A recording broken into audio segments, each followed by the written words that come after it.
The interesting thing that we're starting to see is that, and going back to what you said about sports and sports being the linchpin of everything, and I think it's because it's the only live content that people are rallying around. Like Definitely. people don't rally around Hollywood the way they used to because there's so much content that's going out. Yeah. But there's still like everybody watches the games together. Like fans come together.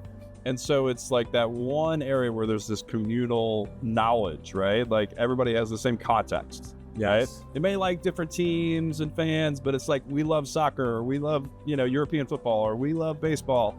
But now you have all these emergent, like pickleball came out of nowhere, and overtime sports came out of nowhere, and you've got, we were watching a panel earlier today where it was the Cowboy Channel and rodeo that's ascendant, right? Like, and they talked about ascendant, which I think is a great word because there's a lot of these different smaller leagues that are taking different looks at sports and how do we kind of do kind of new things. And you're in that space too, yeah. Yeah, we are. It's interesting because I think that's exactly right.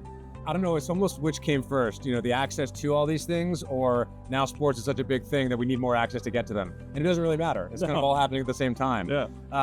One of the companies, or rather leagues, that we looked at is Unrivaled. So it's the women's 3-on-3 basketball league. They just wrapped up their season, actually. There's a lot to talk about there, but I think, what we found interesting on many levels was not only that it's one of the highest paying leagues, if not the highest paying leagues for female athletes in the world.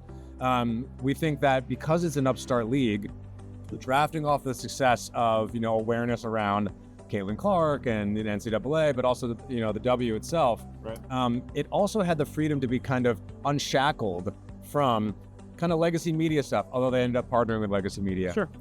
They had an ability to integrate tech into what they were doing and how they were telling that story in a way that previously couldn't be done. Or not that it couldn't be done, but it's just slower moving when you have these kind of legacy systems and legacy partners and all of that.